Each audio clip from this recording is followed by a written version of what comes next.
जादुई टीवी। सुनो, तुम्हारे बाबूजी तो कब के गुजर गए। अब उनका जो सामान है वो पड़े पड़े कबाड़ा हो रहा है। बेच ही दो, कुछ पैसे आ जाएंगी। बात तो सही है। अगले संडे फुर्सत में यही करेंगे। अगले संडे रोहित सारा सामान कबाड़ी को घर बुला के दे देता है। तभी उसकी नजर बाबूजी की पुरानी टीवी पर जाती है, जो इतने सालों तक कूड़े में पड़ी थी, फिर भी चमचमा रही थी। टीवी तो देखो, जैसे एकदम नई हो। हाँ, बाबूजी को टीवी देखना बहुत पसंद था। उनका सपना था कि वो टीवी पे आए। एक बार मौका भी था जब वो अपने गांव के गाने सुनाने किसी चैनल पर जाने वाले थे, पर मैं और मेरा भाई लड़ पड़े और बाबूजी को घर पर ही रुकना पड़ा। चला के देखें क्या? हाँ हाँ, क्यों नहीं, देख लेते हैं। पर शायद ही चले। बाबूजी ने उस लड़ाई के दिन के बाद टीवी देखना ही छोड़ दिया था। टीवी चालू करने के लिए उसमें केबल वायर लगा दिया जाता है। एक न्यूज़ चैनल चालू हो जाती है। स्वर्ग की सीढ़ी के रास्ते हैं तीन, तीनों के तीन रास्ते हैं संगीन। पहला रास्ता है सांप की बीन, दूसरा रास्ता घर में बिछा कालीन, तीसरा रास्ता कलकत्ता से चीन। ये क्या बकवास खबर है, कुछ अच्छा लगा दो। अरे आप बोलो तो सही, कोई अच्छी खबर सुना देता हूं। मेरा तो काम ही खबर देना है। अरे बाप रे, टीवी बात कर रही है। हाँ, ये न्यूज़ वाला मुझसे। हाँ हाँ, आपसे ही तो बात करूंगा ना, आपके घर में हूं तो। अरे, ये सपना है क्या? तुम हमसे बात नहीं कर सकते? अरे सपना नहीं भाई साहब, ये टीवी जादुई टीवी है।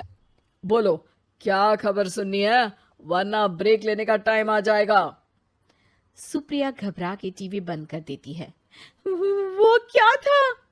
अरे एक बार और चालू करके देखे, फिर से बात करेगा तो चैनल बदल देंगे। सुप्रिया फिर टीवी चालू कर देती है। अरे ऐसा कोई मुंह पे टीवी बंद करके जाता है क्या? मुझे बुरा लगा आपका नेचर। चाय पानी तो पूछो। सुप्रिया टीवी के बटन से चैनल बदल देती है। अब टीवी पर एक फिल्म चल रही है। अरे ये तो सूर्यवंशम है ना? हाँ, और ये ठाकुर को जहर की खीर दे दी और उसको पता भी नहीं है। ए भाई, खीर मत पीना, उसमें जहर है, मत पीना। ठीक है महाशय, जैसा आप कहें। हाँ। अरे, आपकी बात मान ली, पूरी पिक्चर ही अब तो बदल जाएगी। मतलब ये सच में जादुई टीवी है? तभी वहां कबाड़ी आ जाता है। भैया, टीवी के 150 रुपए दूंगा, चलेगा? अरे 1.5 करोड़ में भी ना दे तुमको ये टीवी हम। अरे 1.5 करोड़ खरीदने को होते तो तुम्हारे घर में ये पानी चाय नहीं पीता, अंबानी या टाटा के घर बैठा कोल्ड कॉफी पीता। रोहित कबाड़ी का हिसाब करके उसे वहां से चलता करता है और अपने भाई शशिकांत को फोन लगा के बुलाता है। शशि थोड़ी ही देर में वहां पहुंच जाता है। क्या हो गया भैया? अरे बाबूजी का टीवी याद है? हाँ हाँ, जिसमें घुसे रहते थे हमेशा वो, और अपने को कुछ नहीं देखने देते थे। अरे वो अब जादुई टीवी बन गया है। भैया, आपकी बकवास करने की आदत अब तक नहीं गई। अरे आपके घर में बच्चे हैं, अब तो बड़ों जैसी बात करो। रोहित जाके टीवी चालू कर देता है। टीवी पर एक जादू का शो हो रहा है जिसमें एक जादूगर है। अब मैं अपनी टोपी में से कबूतर निकालूंगा।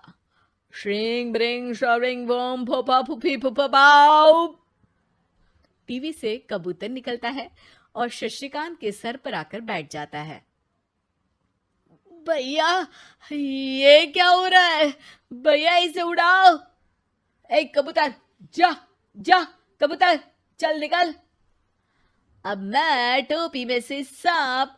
सांप सुनते ही शशिकांत कांप जाता है और भाग के टीवी बंद कर देता है। भैया, सॉरी भैया, मैं समझ गया ये सच में जादुई टीवी है, पर एक बार और ट्राई करते हैं। पर भाभी, कोई दूसरा चैनल लगाओ हाँ, जिसमें डर ना लगे। सुप्रिया टीवी चला देती है और न्यूज लगा देती है। अरे कितने दिनों बाद मुझे याद आया, बताइए क्या खबर सुनाओ। और ये नया आदमी कौन है? ये मेरा भाई है शशिकांत।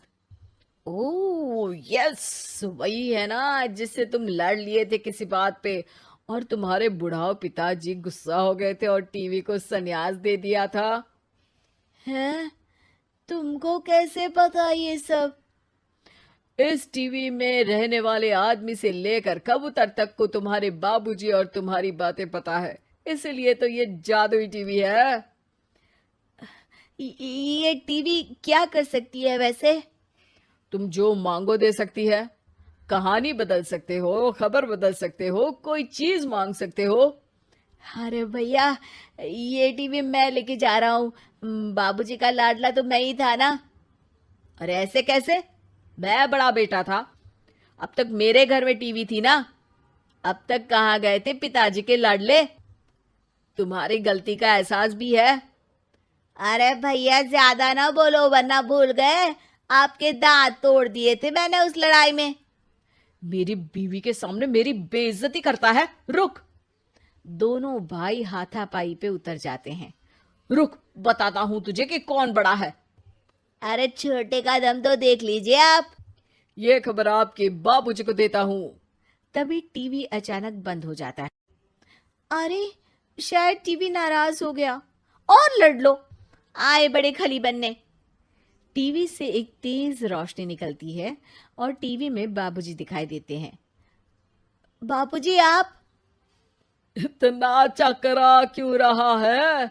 अपने बाप को नहीं पहचानता क्या? ये तो ऐसा ही है बाबूजी। प्रणाम बाबूजी। अरे चुप कर, तुम दोनों ही उल्टे हो। तुम्हारी वजह से मैंने टीवी में आने के सपने को छोड़ दिया, तुम्हारी लड़ाई की वजह से। और तो और, जितना मैं अपनी बीवी को नहीं देखता था उतना टीवी को देखता था, वो भी छोड़ दिया तुम दोनों की लड़ाई की वजह से।